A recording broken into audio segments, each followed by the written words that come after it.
And the top of it, of course, is Lance Franklin. We'd had 6 months to contemplate what it would look like and how it would feel when we saw the 1,000-goal milestone achieved once more. And for all the forecasting and all the imagining, it was more. It was so much more when it materialised before our eyes on Friday night.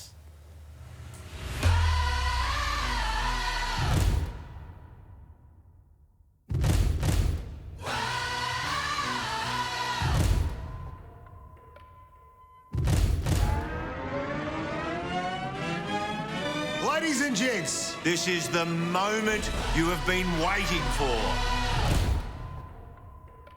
This is the greatest show. This is the greatest show. Where's Franklin? He's leading. He got it. He's got it. Smart. The moment has arrived. It did creep into my mind just in the last little bit though when a couple of boys had the ball inside 50. I might have said once or twice, keep the lads. I probably shouldn't have said it, but yeah, just a special moment. Unbelievable. It's a story that we'll tell our children, our grandchildren. He's a once-in-a-generation type of player. He's got it! 1,000 goals for Buddy Franklin! He's done it! A legend joins the immortals. The legend becomes immortal. Buddy Franklin! He's kicked it! What a magic moment! Buddy joins the legends with 1,000 goals, and the Sydney fans come from absolutely everywhere. It's pandemonium at the SCG. This is awesome.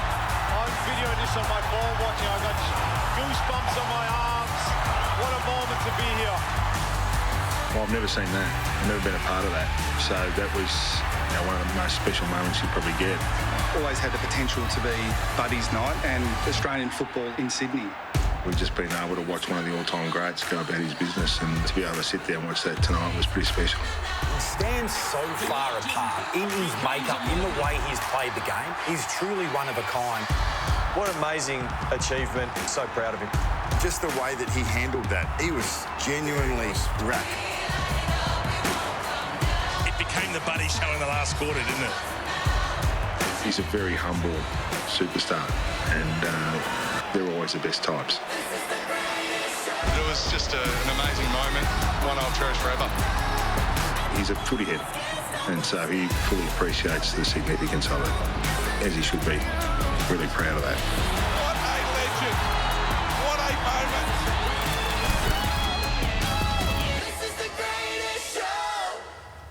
Unforgettable it was. In what I've seen firsthand, it sits comfortably with Shane Warne's 700th on Boxing Day, Mackaybe's third Melbourne Cup. I was surprised how moving I found it to live it at the ground. Well, it was moving sitting at home watching it on TV, so I can only imagine what it's like. I mean, in footy terms of movement, you know, I think it's up there with Ted Whitten's final lap at the MCG. Yep. Just an iconic moment in footy, and Ted Whitten was loved by everyone, and Buddy Franklin is loved by everyone, not just Sydney or Hawthorn fans. I think so much has been said and written about Buddy in the last 3 days. Footy loves Lance Franklin, all of us. You flick on the TV and Lance is playing, you're not flicking off, you're watching to see what this guy can do, because he can do some stuff that nobody can. So, describe the last quarter, the crescendo build. So from the moment he kicked 9.99, there was a real vibe around the ground in the lead up, and then once the game started, and when he had that first shot for goal, there was a reverential silence. It was almost as like a golfer or a tennis. Quiet, please. While he took the kick and then the roar. Nice. So people were amped for it, and then once he kicked 9.99, there was. At three-quarter time, there was this incredible movement of people down the end to which he was going to pick, and suddenly you couldn't see the aisles anymore, and they were all down, and when the ball was at the other end, they were chanting his name, and then he was on the bench, and he's starting to watch the clock going, How was that for theatre, when he was on the bench? And when he got up, and 3 came on and 3 come off. How good was that? Yeah, and then he had kicked the ball so well that it removed that, is he actually going to kick it? There was sort of the certainty that he will kick this and everybody... And then I love everything about what happened next. And I understand that there are those who have misgivings. But the hour-long last quarter, the bloke who pinched the footy, the players out on Driver Avenue, the picnic on the wing, Nan's ashes being spread in the middle of the ground, a marriage proposal. It's all part of instant folklore. This event, this night, will live in the annals of the game for every generation to come for its pomp and for, frankly, its absurdity.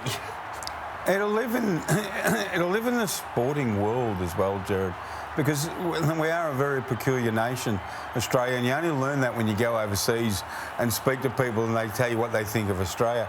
This would have gone all around the world and say, look at this. Yeah. They allow people in Australia to run on and mob the athletes, which is really, really peculiar. I was... but tell me, Jared, when you were there, were you watching the ground and taking it all in, or were you watching the monitor in the box? Because effectively the monitor, there's TV. I'm watching the TV, and the TV's right in close. I was getting claustrophobic at the end, and I felt really uncomfortable at the end, but I didn't have the atmosphere that you had. Yeah, so I will say it felt different at the ground.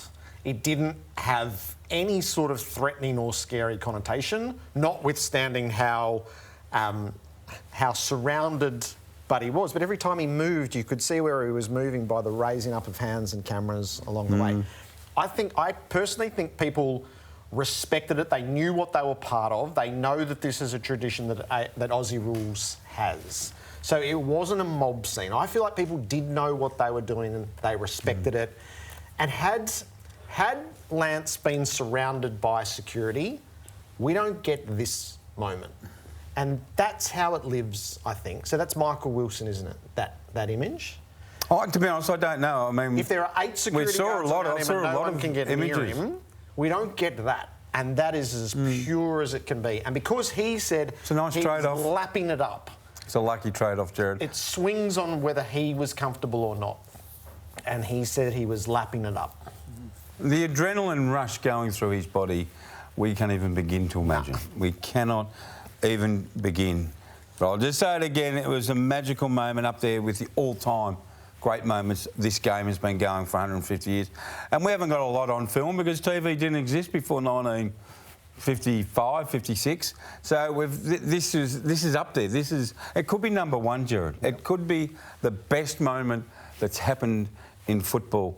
But you've got more faith in humanity than I have. And I've said that to you many times. I truly over think the it years. was different at the ground than how people, than the worrying that's gone on from afar. Yeah. It was different in the build-up and it was different in the moment that it transpired, I think. I was really thankful when he got to the race and he saw his teammates and coach. Yeah. Because he had stopped smiling a bit. It was a long way to come. And then when he got put there... him up on shoulders at the end. Thank God for that. Yeah. He got through. So, well done to Buddy Franklin. And it's another episode in our lives. We can say, you certainly saw it. We experienced it in a different way. But we experienced him for 15, 16, 17 years, mate. How blessed we've been. Oh, it's phenomenal. So he got the footy back today. I was lapping it up, to be honest with you.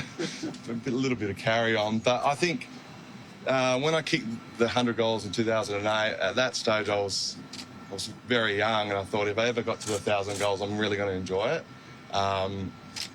And so, yeah, I really soaked it up. At no stage for me personally was I nervous or scared of the crowd, but it was just a special moment. Absolutely loved it. I suppose when Buddy marked the ball, he was about 10 inside the 50, and I sort of did a bit of quick maths and realised I'm probably 10 or 15 from the fence. So I thought, yeah, really big chance. So, so from that point on, there was so many people rushing to the fence, which sort of probably helped me, get to the ball, and everyone was filming. So I almost felt like I was the only guy, throwing the paw out to get it. So, just unbelievable that I had the chance to have a crack at it, and it just landed in the paw, and, the rest is history. Alex Wheeler handed it back. I'd have slightly more time for that story if he wasn't being shopped around with a $100,000 price tag on Saturday. Was that what it was? Yeah, I believe so. But he did the right thing today. And he's got no rights to the footy anyway. So it's back where it should be, and he collects a little bounty along the way, and that's great. Yeah, it's all right. It's become very American, hasn't it? Yes, you can't keep the merchandise. We'll give you heaps. I think the footy. Someone said it was $100,000 to $200,000. I think it's the second most famous sporting equipment memorabilia this country has got. This is where it is now. Where is it? Oh, that's with the kids, Lulu and Rocky. On the ground. At home. Kicking it on the ground. So what's number one? I think it's Shane Warne's test cap, which sold for $1 million for the fire-ravaged communities. And I thought that was just a beautiful moment. And I mean, you know, they hunt for 3 days to get the footy, and as soon as they get it, they throw it on the ground in the backyard. Yeah, that's Australian. It is. Just kick it. Oh, it's beautiful. Well done. Well done, bud. About it.